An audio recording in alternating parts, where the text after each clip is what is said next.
away over time, often leaving them just able to sit in a hospital bed and maybe even just blink their eyes, yes or no, at the very end. It's very cruel. It is also genetic. And it would take 2 of Woody's aunts, his mom, 2 of his daughters, and in the end, in 1965, Woody himself.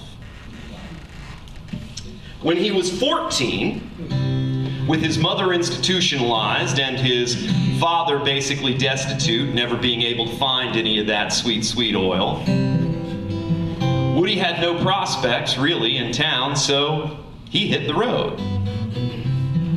And he spent the first few years of the Depression learning useful skills. You know, useful skills like how to hop boxcars, how to dodge rail yard security officers, and of course how to strum chords on a beat-up guitar. He was beginning to travel far and wide and write songs about the folks he was already calling his people. When he was 19, he decided to try and settle down, and he married young Mary Jennings, a girl from Texas. She became his first wife, eventually the mother of his first 3 children. And he tried.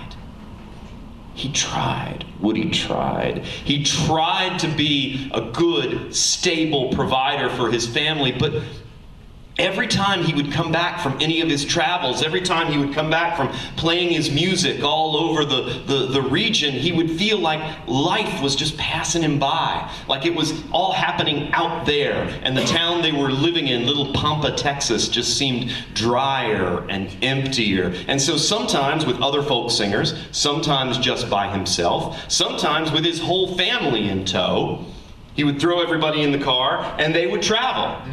Sometimes to places like the Florida Panhandle, sometimes to the upper Midwest, eventually settling in Southern California, all through places. And his fame was starting to grow.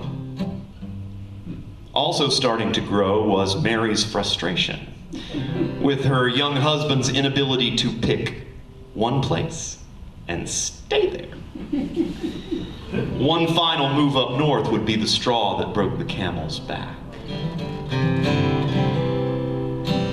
1941, and FDR's REI, Rural Electrification Initiative, is trying to bring electricity to all the hinterlands in America, and it was personified in this area by an organization some of you might be familiar with, I don't know, the Bonneville Power Administration, or the BPA. And the mighty Grand Coulee Dam was rising up out of the Columbia River as a result. Now, then, just now, not about damming up the mighty waterway. And so the BPA decided they were going to make a documentary film. They were going to have a short documentary film made that could play in local movie theaters before the main feature, and it would get everybody excited about the dam. So they hire a guy named Steve Kahn. He was a movie producer out of New York, and he had made a few documentary short subjects like this. Well, Kahn was smart.